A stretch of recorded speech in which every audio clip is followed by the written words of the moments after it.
Welcome back everyone, and today we're going to be looking at this little tiny flash and the reason for it, and is it actually any good?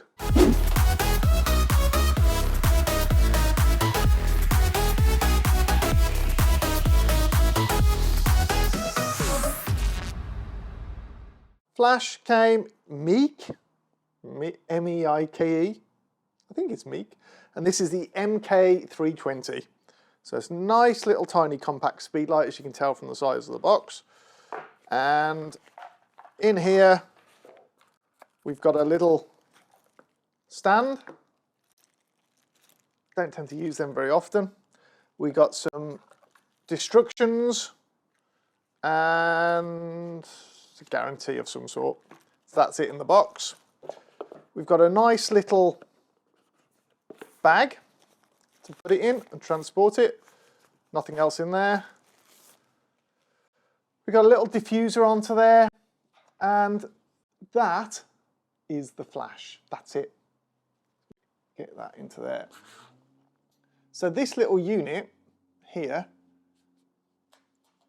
got 90 degrees. We can turn it, I believe, although probably not while it's on my fingers. We'll put it onto a lens in a minute. Yeah, it's just tiny. Let me get a normal flash. So, this is a normal flash. Difference. Huge amount of difference. And when we've got it flipped over, actually side profile, there's not much difference from the back to the front. Now that's quite important, especially for me. I bought this for macro photography, and if I too far back from the lens, I'm going to cast shadows. So that was quite important into that. I looked at so many little flashes, and the one I wanted I couldn't get for love nor money, and it was a lot more expensive than this as well. And I'm so glad I found this. So, batteries just fit into here. Let's look at those onto there. Just fit in, flip the lid, and I've got some rechargeable batteries in here. And the beauty of having these rechargeable batteries is that we've got a little USB micro port on the side there. And what that allows me to do is connect that and charge up and never have to remove those batteries out of there, they're just in.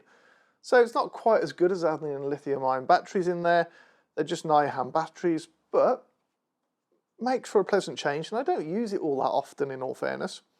In terms of flash power that we've got, it's rated 32.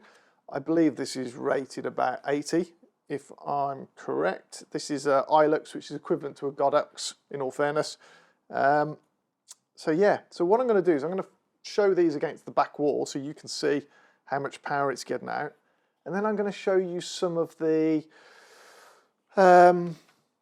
photos that I've taken with it.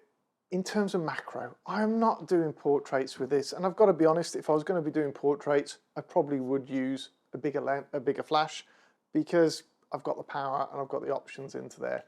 This is portable, it replaces any need for flash on the camera, which is pretty horrible. So yes, that's what this is for. Now, what I will say into this, although it's a Nikon version, it doesn't work with TTL on the Z series. So that's a bit of a downer.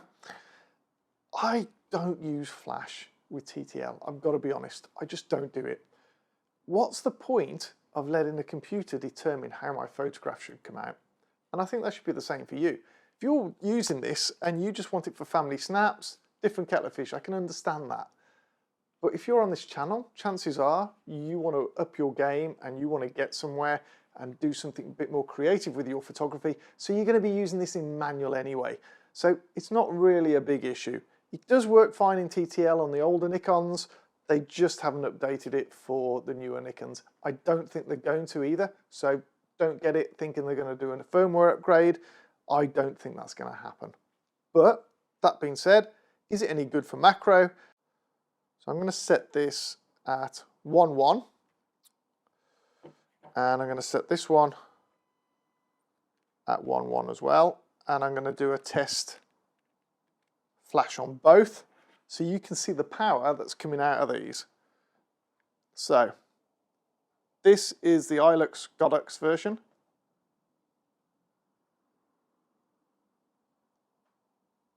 And that's the Meike.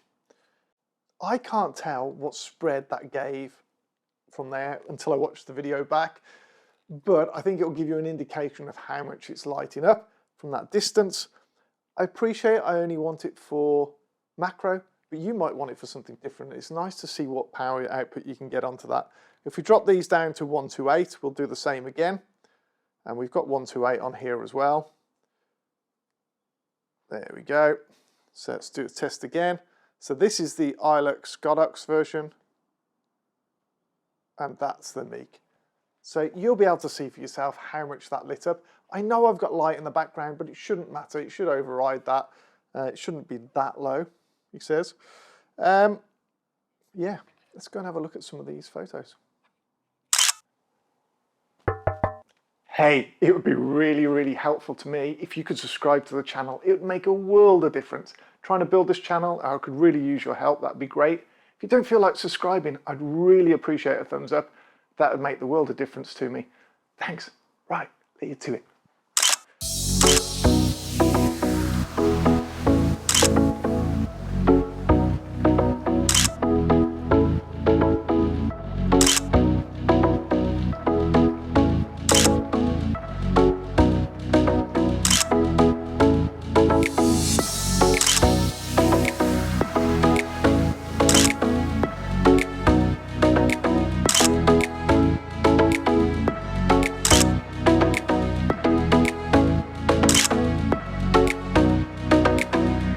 Okay, so I've been away, I've tested these, I've put some examples up with 2 different flashes in terms of the macro stuff that I've taken. The one thing I did note is that this little diffuser that came with it, I'm not using in the slightest. I don't like the harshness of the light coming out of this still. Might be all right for group shots, that's fine, but for macro, no use whatsoever. But then again, I would have never used that on this light anyway. What I did used to use is this little cheap diffuser, £15 I think it was, something like that, could have been a bit cheaper. And I've used it on this instead. Now I did have to stitch it a little bit just to make it stay onto the front here, but I literally have that over the front like that, and that produces amazing results. So in the back of that as well, we've got little silver in the back there. Can we see that onto that? We've got little silver into there in the back, and that just allows it to pop down into there at the front, and that's just enough to go over the lens, light my subject, beautifully soft light. I've tried it with that diffuser on and that as well. I still get harsh light with this diffuser, or harsh shadows should I say. I don't like it. I really, really don't like it. So get yourself something as a little diffuser like that. Beautifully nice. I just need to find a better way of it staying on. It is tapered on this lens, but it is fine when I go out. It's not really a big problem.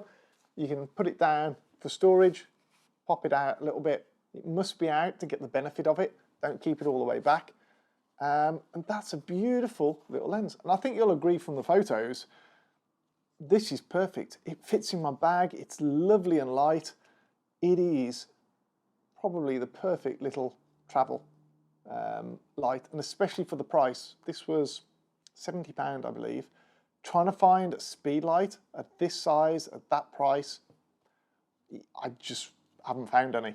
And I like the fact I can keep it charged as well. That's a real, real big bonus. Hope you like that. If you did, thumbs up, really appreciate it. Subscribe for any future bits, it'd be great to see you here. If you've got any questions about this, put them in the comments down below.